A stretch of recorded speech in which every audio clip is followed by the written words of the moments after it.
우리가 성경을 보다 보면은 이 성경에 굉장히 굵직한 사건들이 많이 나옵니다. 구약 성경을 보면은 애굽의 10가지 재앙도 나오고, 그리고 이스라엘의 출애굽 사건, 그리고 함성으로 무너뜨린 여리고성 사건, 삼손이 이 당나귀 턱뼈로 블레셋 군사들을 무찌른 사건들, 뿐만 아니라 다윗과 골리앗, 그리고 엘리야와 바알 선지자들의 대결을 펼친 이 갈멜산 사건까지 수없이 많은 이러한 크고 놀라운 일들이 성경에서는 우리에게 말씀하고 있습니다. 이런 일들 대부분이 결과론적으로는 결국에는 승리, 그리고 자유를 경험하게 하는 그런 일들이었습니다. 그런데 성경의 이 많은 인물들이 이러한 일들을 경험한 이후로도 계속해서 승리하고 또 좋은 일들만 가득했으면 좋을 텐데, 그렇지 않은 일들도 있다는 것을 우리는 보게 됩니다. 특히나 오늘 본문인 이 엘리야 사건은 갈멜산 이후로, 그 사건 이후로 엘리야에게 일어나는 일들에 대해서 우리에게 보여주고 있습니다. 엘리야와 이 수많은 바알 선지자들의 대결 이후로 엘리야가 경험한 일들을 우리가 살펴보면서 하나님은 우리에게 주시는 그 은혜를 이 시간 함께 나누고자 합니다. 먼저 그러기 위해서는 우리가 갈멜산 사건이 왜 일어나게 되었는지 알아야 되겠죠. 이스라엘이 솔로몬 왕 이후로 두 개로 나눠지게 되죠. 북이스라엘과 남유다로 나눠지게 됩니다. 그러면서 이제 이스라엘과 유다가 각자의 왕들을 세우게 되는데, 특별히 이 북이스라엘은 하나님을 떠나서 우상 숭배하는 왕들이 굉장히 여러 번 세워지게 됩니다. 그러면서 그 중에서도 아합이라고 하는 굉장히 악한 사람이 왕으로 세워지게 되는데, 이 아합이라고 하는 왕은 이전에 세워졌던 북이스라엘의 왕들보다 더 심한 악을 행하고 이방 족속이었던 이 시돈 사람 이세벨을 왕비로 삼게 되면서 하나님이 아닌 바알과 아세라 여신을 숭배하게 됩니다. 뿐만 아니라 이 왕과 왕비만 우상 숭배하면 좋은데, 그것을 넘어서 이 북이스라엘의 사마리아 전역에 바알의 신전들을 세우게 되고 아세라상을 만들었을 뿐만 아니라 백성들마저도 우상 숭배를 허용하고 오히려 장려하는 그런 일들도 굉장히 하는 것을 보게 됩니다. 당연히 이 아합 왕의 행동은 하나님의 분노를 살 수밖에 없었겠죠. 원래 우리가 하나님께서 이 땅 가운데 왕을 세우신 이유는 하나님께서 왕을 통하여서 대리 통치하시고 여전히 왕 위에 계시는, 왕보다 높이 계시는 하나님의 말씀대로 나라를 이끌어가기 위해서 왕을 세워주셨습니다. 그런데 하나님의 말씀을 정말 누구보다 가까이 하면서 순종하면서 말씀으로 백성들을 통치해야 할 그 왕이 오히려 하나님을 멀리하고 불순종하고 하나님이 아닌 이 거짓 신들을 숭배하니까 하나님께서는 당연히 분노하실 수밖에 없고, 그 분노가 결국에는 이스라엘 땅을 향하여서 일어날 수밖에 없었습니다. 결국 하나님께서는 이 엘리야를 통하여서 아합 왕에게 이렇게 말씀하십니다. 열왕기상 17장 1절 말씀에 길르앗에 우거하는 자 중에 디셉 사람 엘리야가 아합에게 말하되 내가 섬기는 이스라엘의 하나님 여호와께서 살아계심을 두고 맹세하노니 내 말이 없으면 수년 동안 비도 이슬도 있지 아니하리라. 수년 동안 이 비도 심지어는 이슬도 없는 가뭄을 이스라엘에게 내리신 것입니다. 한 달이라는 기간도 아니고 1년도 아니고 3년이라고 하는 굉장히 긴 시간의 가뭄을 하나님께서 내리셨던 겁니다. 북이스라엘은 이 농경사회였어요. 농경사회였다 보니까 물이 없으면은 아무것도 거둘 수가 없었습니다. 우리가 농경사회에서 물이 없으면은 정말 아무것도 결실도 맺을 수 없는 그런 것을 보게 되잖아요. 그런 것처럼 농업을 가장 중요시 여겼던 북이스라엘에게 가뭄이라고 하는 이 재난은 굉장히 혹독한 하나님의 채찍이었습니다. 게다가 이 하나님을 떠나 이 북이스라엘이 믿었던 우상 바알신 있잖아요. 이 바알신은 비의 신이었고 폭풍의 신이었고 농업과 풍요의 신이었고 다산과 생명의 신이라 불리는 바알이었습니다. 그런데 그들의 우상이 이스라엘을 살리지 못하는 것을 하나님께서는 명확하게 보여주고 계시는 겁니다. 그래서 이 정도 가뭄이 일어났다면, 3년이라고 하는 긴 기간 동안 일어났다면 하나님께 돌아올 법만도 한데, 그럼에도 불구하고 아합 왕의 믿음이 삐뚤어진 것을 열왕기상 18장 17절에 그대로 보여주고 있는데, 엘리야를 볼 때 아합이 그에게 이르되 이스라엘을 괴롭게 하는 자여 너냐? 이스라엘을 괴롭게 한 자가 누굴까요? 아합 왕입니다. 본인이 이스라엘을 괴롭게 하는 자임에도 불구하고 정작 그것을 하나님의 사람 엘리야에게 떠넘기는 모습을 그대로 보여주고 있습니다. 예전에 제가 이야기했는지 모르겠지만, 제가 한 9살에서 10살 정도 됐을 때 한참 공놀이에 빠져 있었습니다. 공놀이에 빠져 있어가지고 틈만 나면은 이 공을 가지고 어디든지 장소를 불문하고 막 차고 놀았어요. 그래서 언제 한 번은 부모님이 집에 안 계실 때 제 바로 밑에 동생과 함께 축구공을 가지고 놀다가 벽에 있는 이 뻐꾸기 시계를 맞춰버립니다. 그때는 정말 실력이 어마어마했죠. 얼마나 세게 맞췄는지 시계가 떨어졌는데, 이 뻐꾸기 시계를 아시는 분들은 아시겠지만 그 정각이 되면은 뻐꾸기 집에서 뻐꾸기가 나와서 뻐꾹뻐꾹 거립니다. 그런데 그 뻐꾹 울어야 할 그 뻐꾸기만 집에서 튕겨져 나와버린 거예요. 뜯어져 나온 겁니다. 그래도 다행히도 이 뻐꾸기만 튀어나오고 다른 부분은 고장이 없길래 부모님한테 혼날까봐 그냥 문을 조용히 닫고 뻐꾸기는 어디에다 숨겨두고 그대로 벽에다 걸어둡니다. 그래가지고 저는 이제 부모님께 혼날까봐 동생한테 절대 이 뻐꾸기가 사라졌다고 말하지 말라고 신신당부를 했습니다. 그리고 동생에게 야, 이거 걸리면은 나만 혼나는 게 아니라 같이 논 너도 혼나니까 절대 말하지 마. 그러니까 동생도 괜히 저 때문에 혼날까봐 무서워서 알겠다고, 다짐하겠다고 그렇게 동의를 합니다. 그래서 이제 그 시계를 걸어두고 정말 태연하게 아무런 일도 없듯이 그렇게 있었다가 이제 부모님이 집에 오셨습니다. 집에 오셔서 이제 시계도 뭐 티가 안 났고 뭐 공도 가지고 논 흔적도 없이 깔끔하게 치워가지고 그냥 평상시처럼 지냈는데, 딱 그때가 몇 시인지는 모르겠는데 정각이 되자마자 시계에서 뻐꾹뻐꾹 울리기 시작합니다. 그러면서 이 집에 문이 열리는데 뻐꾸기만 없는 거예요. 근데 그 모습을 보고 저는 마음 가운데 두려움이 일고, 그리고 그걸 보는 둘째 동생도 마음 가운데 막 엄청난 그런 두려움이 막 솟았나 봐요. 그래가지고 괜히 저는 조용히 있는데 동생이 죄책감에 어머니한테 울면서 죄송하다고 뻐꾸기를 집에서 빼버렸다고 그렇게 고백을 해버렸습니다. 그래서 괜히 동생이랑 축구공을 든 채로 이제 무릎 꿇고 벌 받는 그런 경험을 했는데, 벌을 받으면서도 제가 반성하기는커녕 동생한테 조용히 있으면은 아무 일도 없었을 텐데 왜 일렀냐고 뭐라 했던 기억이 납니다. 일은 제가 내놓고 동생 탓을 하는 그 모습이 딱 아합 왕의 모습과 같았습니다. 아합 왕은 이 가뭄의 원인이 자신이라는 것을 망각하고 힘든 상황을 겪는 이스라엘의 이 상황을 엘리야에게 떠넘겼던 겁니다. 그렇게 엘리야는 이스라엘의 괴로움이 자신 때문이 아니라 우상을 숭배하는 아합 왕 때문임을 지적하면서, 그렇다면 참 하나님이 누구인지 바알과 하나님 사이에서 저울질하는 아합 왕에게 대결을 하자고 신청을 합니다. 그렇게 이제 엘리야 대 바알 선지자 몇백 명의 대결이 시작된 것이죠. 그리고 결과는 우리가 다 알다시피 엘리야의 하나님, 곧 여호와의 하나님의 압승으로 끝이 나게 됩니다. 하나님은 엘리야를 통하여서 이 풍요와 번영의 신이라 믿었던 바알이라고 하는 환상을 깨뜨리시고, 오직 여호와만이 참된 신이시고 이 세상의 주관자라는 사실을 모든 백성들이 보는 앞에서, 왕이 보는 앞에서 증명을 하신 겁니다. 그리고 엘리야는 거기서 그치지 아니하고 바알 선지자들을 붙잡아서 기손골짜기에서 다 죽여버리는 일도 행하게 됩니다. 그리고 그 이후에 하나님께서 클라이막스로 3년간의 극심한 가뭄에 시달리던 이스라엘에 비를 내려주십니다. 이스라엘은 그렇게 하나님을 떠나 우상 숭배를 했음에도 하나님께서는 그들에게 단비와 같은 은혜를 베풀어 주신 겁니다.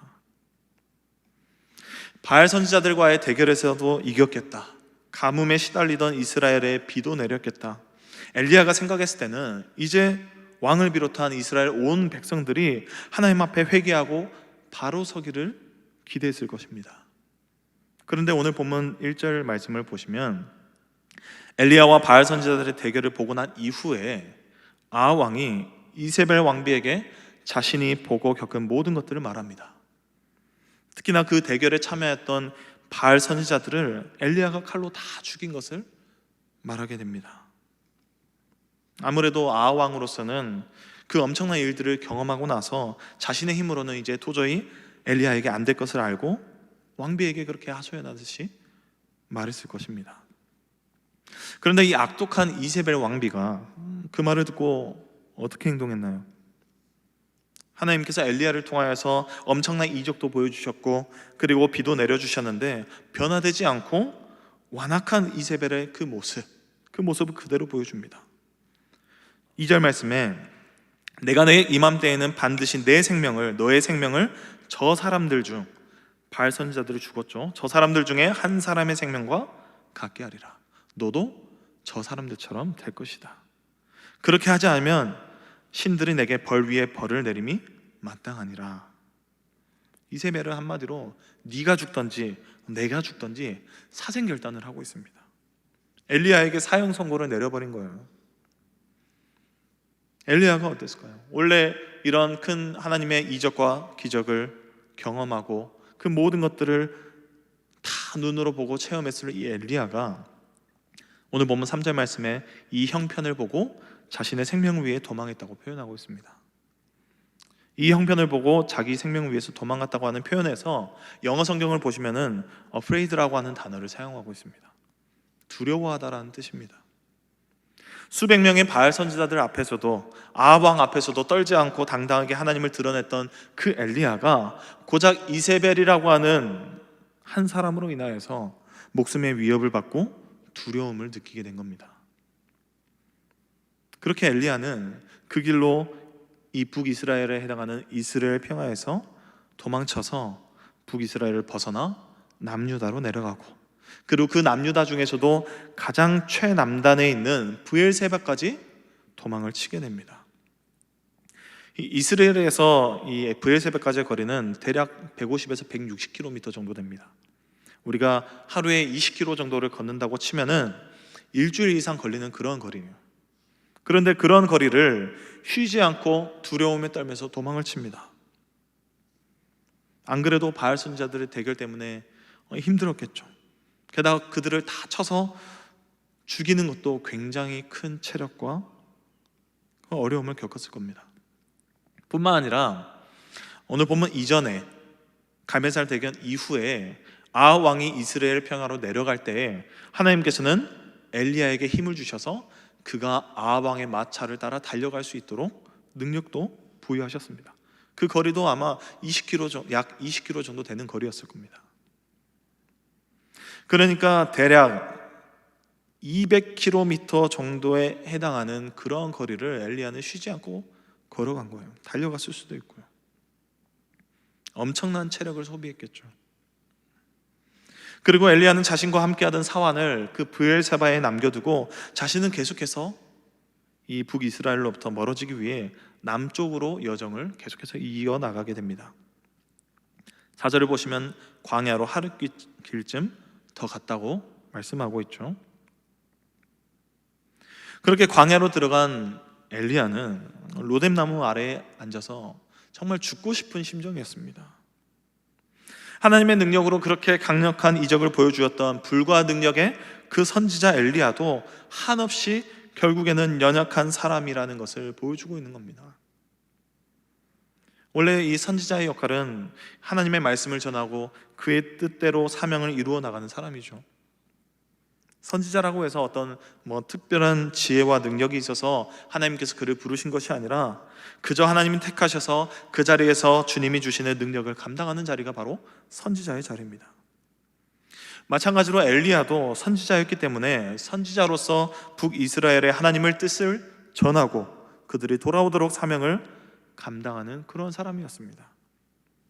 그리고 그 사명을 정말 최선을 다해서 행했습니다. 지켰어요. 그런데도 불구하고 변화되지 않는 이 북이스라엘의 모습에 실망감도 굉장히 컸을 것이고, 완전히 자포자기의 상태로 그대로 로뎀나무 아래에 주저앉았을 겁니다. 완전히 요즘 시대의 말로 번아웃이 되는 그런 상태로 놓여지게 됩니다. 현대 사회에서 가장 많이 겪는 이 정신적인 질병 중에 하나가 바로 이 번아웃 증후군입니다. 이 번아웃이라고 하는 영어는 원래는 이 불에 타다라고 하는 뜻을 지닌 이 번과 꺼지다의 아웃이 합해져서 불타서 꺼지는 상태를 나타내는 단어입니다. 그래서 원래는 이 번아웃이라고 하는 용어가 기계와 같은 것들이 연료가 다 소진되었을 때 멈추는 그런 현상을 나타냈어요. 그러다가 1970년대에 심리학자 허버트 프로이덴버거라고 하는 사람이 직장인들이 겪는 어떤 극도의 피로나 탈진 상태를 설명하기 위해서 이 단어를 사용하기 시작하면서 번아웃 신드롬, 번아웃 증후군이라고 하는 이 개념이 생겨나게 됐습니다. 그런데 이러한 번아웃 증상이 직장인들 뿐만 아니라 현대사회에서도 곳곳에서 빈번하게 일어나고 있어요. 예를 들어서 굉장히 어떤 유명한 가수가 수많은 사람들 앞에서 굉장히 큰 공연을 하고 나서 그때 찾아오는 어떤 공허함과 허탈감으로 인하여서 번아웃을 경험하기도 하고, 또 특히나 요즘에는 이 10대에서 20대에 이르는 학생들도 정말 열심히 공부나 과제를 준비했는데 이 준비한 만큼 결과가 따라주지 않는 바람에 번아웃이 오면서 학업을 내려놓을 정도로 굉장히 힘든 상황이 요즘 시대에는 굉장히 많이 일어나고 있다는 겁니다. 그런데 이러한 번아웃 현상이 우리 신앙생활에서도 마찬가지로 일어나고 있다는 겁니다. 교회에서 정말 열심히 봉사하고 헌신했던 분들이 번아웃이 찾아와서 사역들을 다 내려놓기도 합니다. 심지어는 목회자들에게도 이 번아웃이 찾아와서 목회 활동을 그만둘 정도로 굉장히 큰 어려움을 경험하기도 합니다. 정말 자신의 모든 것을 사역에 다 투자하고 쏟아 부었는데 결과가 따라주지 않아서 찾아오는 실망감, 맡겨진 교구나 구역이나 혹은 교육부서에서 정말 열심히 섬겼는데 원하는 결과가 일어나지 않고 어떤 사람으로 인하여서 오히려 내가 상처받아서 그 상실감에 한 번에 다 내려놓게 되는 일들이 교회 안에서도 일어나고 있다는 사실입니다. 지금 딱 엘리야가 그런 상황에 놓여 있었던 겁니다. 자신의 사역을 실패했다 여기고 자신의 한계는 여기까지라고 단정을 짓고 모든 것을 포기해버린 그의 모습. 그런데 하나님께서는 그를 결코 포기하지 않는 것을 오늘 말씀을 통하여서 보고 있습니다. 광야에서 홀로 고독하게 있던 이 엘리야에게 모든 열정이 다 식어버리고 무기력함에 빠져있는 그에게 다가오셔서 만져주시고 일어설 수 있는 힘을 베풀어 주십니다. 5절 말씀을 보시면 천사가 그를 어루만지며 그에게 이르되 일어나서 먹으라. 어루만지다의 뜻은 히브리어로 나가라고 하는 단어인데 밖으로 나가라는 뜻이 아니라 만지다, 돌이키다 이런 뜻입니다. 이 히브리어 단어가 사무엘상 10장 26절에서도 그대로 쓰이는데 사무엘상 10장 26절에 사울도 기브아 자기 집으로 갈 때에 마음이 하나님께 감동된 유력한 자들과 함께 갔느니라. 똑같은 단어를 오늘 본문 5절과 사무엘상 10장 26절에 그대로 사용되고 있는데 마음이 하나님께 감동되다, 이 단어가 바로 이 나가라고 하는 단어입니다. 이 말씀은 사무엘을 통하여서 하나님께서 사울을 왕으로 세우셨을 때 당시에 몇몇 사람들은 사울이 왕으로 되는 것을 시기하고 반대했습니다. 그럼에도 불구하고 하나님께서는 유력한 자들, 곧 용감한 자들로 하여금 사울을 왕으로 받들어 모시도록 그들의 마음을 만지시고 변화시켜 주시고 돌이키셨다는 뜻입니다. 마찬가지로 하나님께서는 주저앉아서 모든 것들을 포기하고 있는 그 엘리야에게 마음을 만지시고 돌이킬 수 있도록 변화시켜 주셨다는 사실입니다. 그리고 그가 걸어가는 그 여정을 포기하지 않도록 마음을 만져주시고 지치고 허기진 그의 육신을 달래줄 구운 떡과 물 한 병을 먹여주십니다. 구운 떡과 물 한 병. 떡도 그냥 주면 딱딱하지만 구워서 주면 굉장히 말랑하고 맛있습니다. 하나님께서는 맛있는 떡을 엘리야에게 먹도록 허락하신 거예요. 그것도 2번이나 만지시고 구운 떡과 물 한 병을 먹이십니다. 요한복음 21장에서도 비슷한 장면이 나옵니다. 예수님께서 십자가에 달려서 죽으신 이후로 제자들 중에 누구도 선뜻 예수님이 가르쳐 주셨던 그 복음 전하는 사명을 행했던 이들이 없었습니다. 의기소침해져 있던 그들 가운데 예수님께서 찾아오셔서 떡과 생선을 나눠주시고 특별히 베드로의 마음을 만지시고 회복시켜 주셨습니다. 베드로야, 네가 나를 사랑하느냐? 라고 3번이나 물으시면서 그의 마음 가운데에 담겨져 있던 그런 것들을 다 털어내도록 예수님께서는 만져주셨던 겁니다. 그리고 그가 주님이 가르쳐 주셨던 이 복음을 전하는 사명을 포기하지 않고 감당할 수 있는 힘과 능력을 북돋아 주셨습니다. 고린도후서 1장 4절 말씀에 우리의 모든 환난 중에서 우리를 위로하사 우리로 하여금 하나님께 받는 위로로서 모든 환난 중에 있는 자들을 능히 위로하게 하시는 이시로다.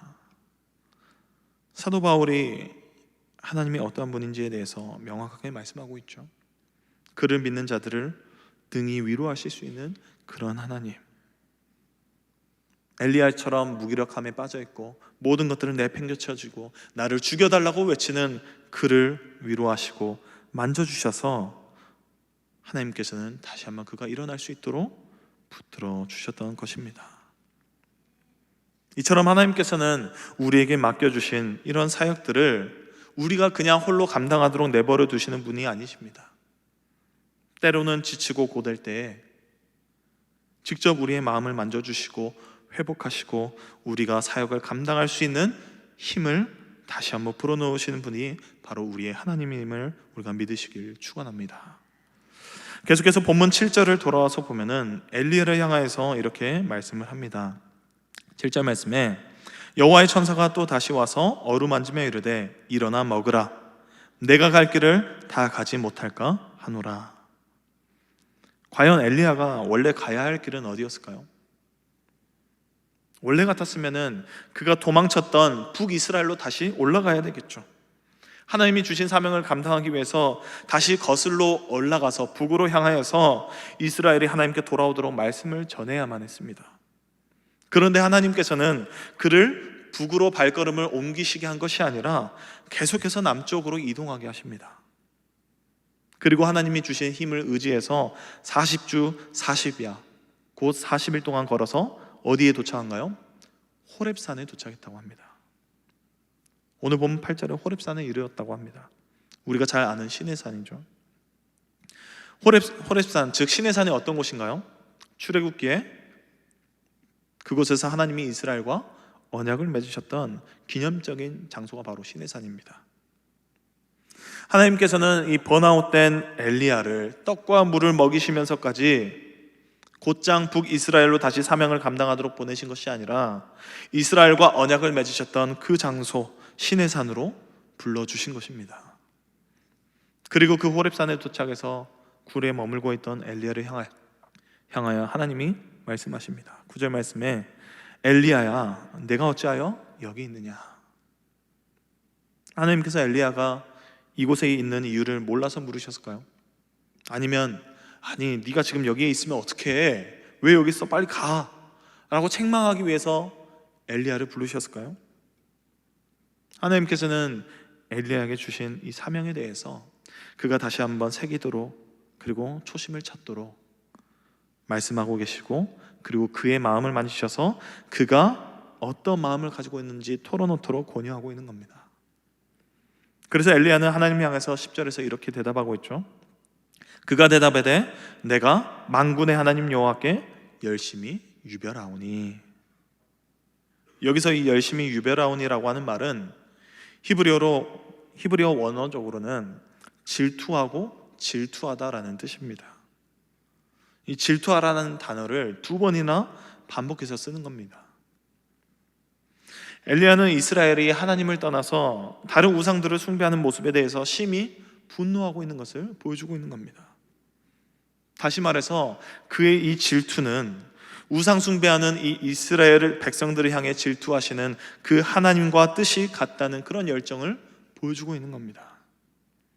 그가 비록 번아웃 상태였지만 여전히 하나님을 사랑하고, 그리고 그의 백성인 이스라엘 백성들이 하나님께 다시 돌아오길 원하는 그 간절함은 여전히 그에게 남아있음을 보여주고 있는 겁니다.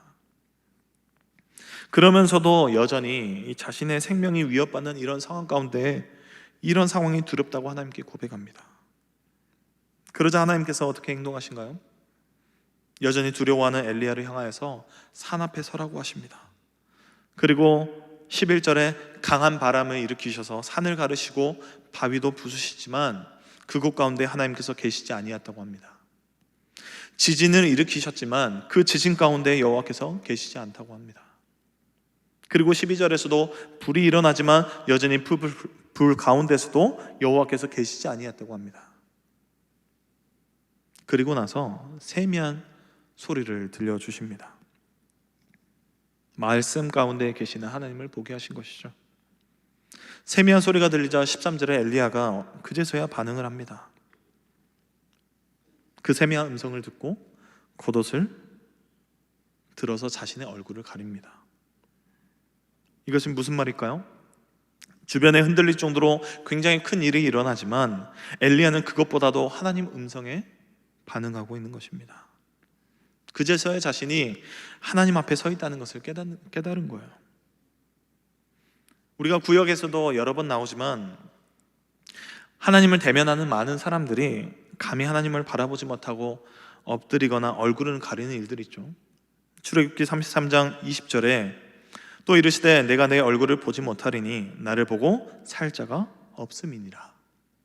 시내산에서 모세가 하나님을 만났을 때 하나님께서 모세에게 말씀하신 겁니다.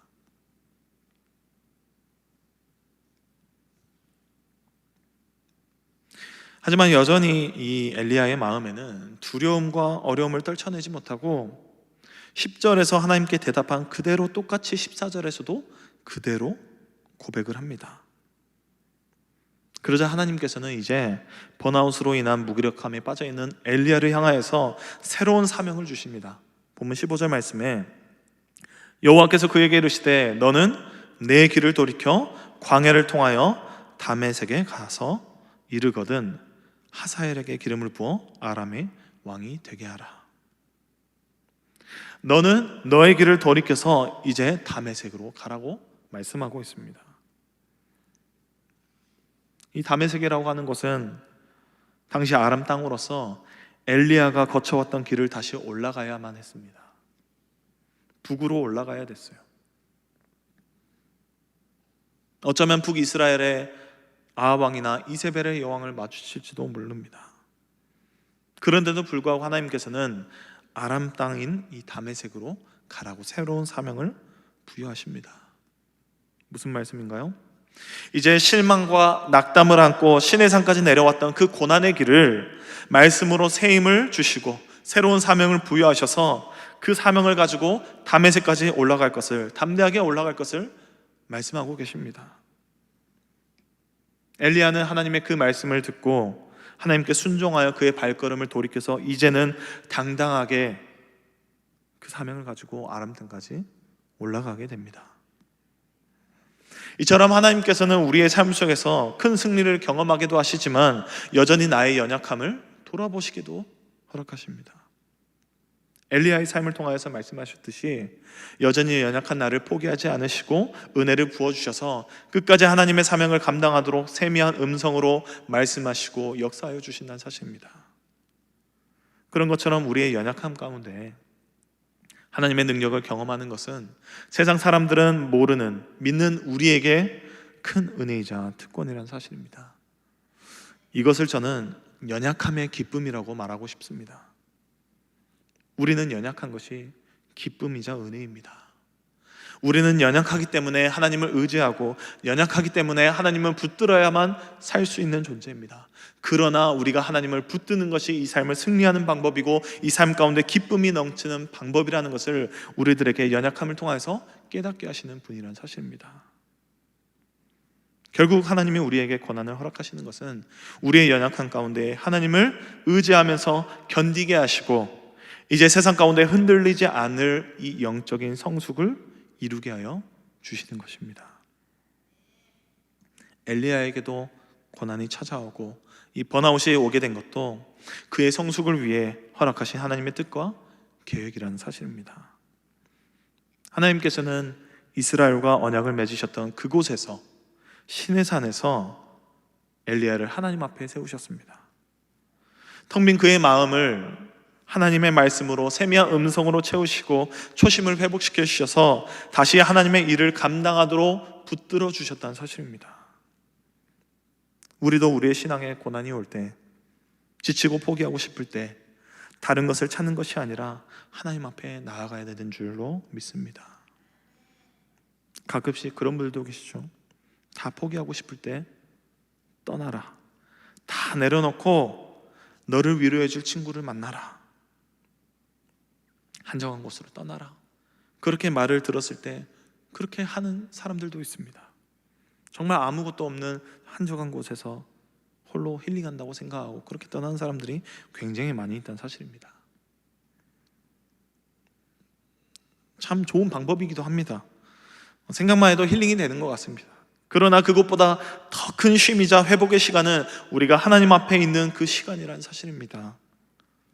하나님께서는 탈진해서 모든 것을 쏟아내어 공허한 우리의 마음에, 우리의 심령 가운데 말씀을 통하여서 우리의 마음을 만져주시고 새로운 사명으로 채워주시는 줄 믿습니다. 뿐만 아니라 하나님께서는 이 새로운 사명을 부여받은 엘리야에게 홀로 사명을 감당하도록 내버려 두시지 않으셨습니다. 그에게 큰 힘이 되어줄 이들을 하나님께서 이스라엘에 남겨주었던 겁니다. 오늘 본문 18절 말씀을 보시면 그러나 내가 이스라엘 가운데 7,000명을 남기리니 다 바알에게 무릎을 꿇지 아니하고 다 바알에게 입맞추지 아니한 자니라. 7,000명이라고 하는 백성들을 하나님께서 남겨주셨습니다. 그들은 바알에게 절한 적도 없고 입맞추고 한 적도 없는 그러한 하나님의 백성들로 남겨주셨던 겁니다. 무슨 말인가요? 하나님께서 엘리야에게 우상 숭배하지 않는 이 7,000명과 함께 믿음의 공동체를, 이스라엘의 미래를 지속할 수 있도록 은혜를 베풀어 주셨던 겁니다. 오늘 대예배 때도 목사님께서 말씀하셨죠. 고난당할수록 모여야 한다고 말씀하셨습니다. 베드로전서 5장 9절에서 말씀하셨죠. 너희는 믿음을 굳건하게 하여 그를 대적하라. 이는 세상에 있는 너희 형제들도 동일한 고난을 당한 줄로 알미라.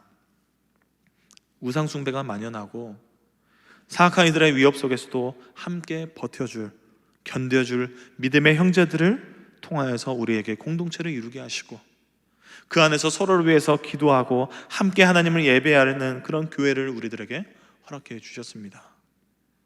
특별히 우리가 40일 릴레이 금식 기도를 하고 있죠. 구역별로 다 함께 모여서 교회에서 기도하고 있을 겁니다. 함께 모여서 기도하는 이 시간이 얼마나 귀한가요? 나 홀로 기도하는 것보다 또 다른 크신 은혜를 우리에게 부어주십니다. 함께하는 시간을 통하여서요. 다 함께 마음을 합해서 교회를 위해서 기도할 때 교회 공동체에 대한 소속감을 느끼게 하시고 내 옆에 있는 이 기도하는 이들을 위해서 한 번이라도 더 기도하게 되면서 믿음의 이 울타리를 더 견고하게 쌓는 귀한 시간으로 우리들에게 허락해 주셨다는 사실입니다. 그러면서 하나님께서는 고난 가운데에 우리들에게 함께 감당할 수 있는 힘을 옆에 있는 동역자들과 우리 교회에 주셨다는 것을 믿으시기 바랍니다. 그래서 우리가 오늘 말씀을 통해서 우리가 다시 한번 기억했으면 좋겠습니다. 하나님께서는 우리에게 사명을 주시고 방치하시는 것이 아니라 맡겨진 길을 끝까지 걸어갈 수 있도록 힘과 능력을 베푸시는 하나님이 우리의 하나님이라는 것을 믿으시기 바랍니다. 뿐만 아니라 우리 삶 가운데 무기력함이 찾아오더라도, 번아웃이 찾아오더라도 다른 것을 찾는 것이 아니라 하나님을 찾으시기 바랍니다. 왜냐하면 하나님께서는 모든 것을 쏟아내어서 공허한 우리의 심령에 세미한 음성으로 말씀을 통해 만져주시고 새로운 사명으로 채워주실 분이시기 때문입니다. 그리고 마지막으로 하나님께서는 우리의 고난 가운데 함께 감당할 동역자들을 붙여주셔서 서로 협력하게 하시고 믿음의 공동체를 세워서 하나님의 귀한 사명을 감당할 수 있도록 인도하여 주신다는 사실입니다. 이 은혜가 믿는 우리들에게, 특별히 우리 광주중앙교회 모든 성도들에게 주어졌음을 믿음으로 받아들이시고 한 주간도 주 안에서 승리하는 저와 여러분들이 되시기를 주님의 이름으로 축원합니다.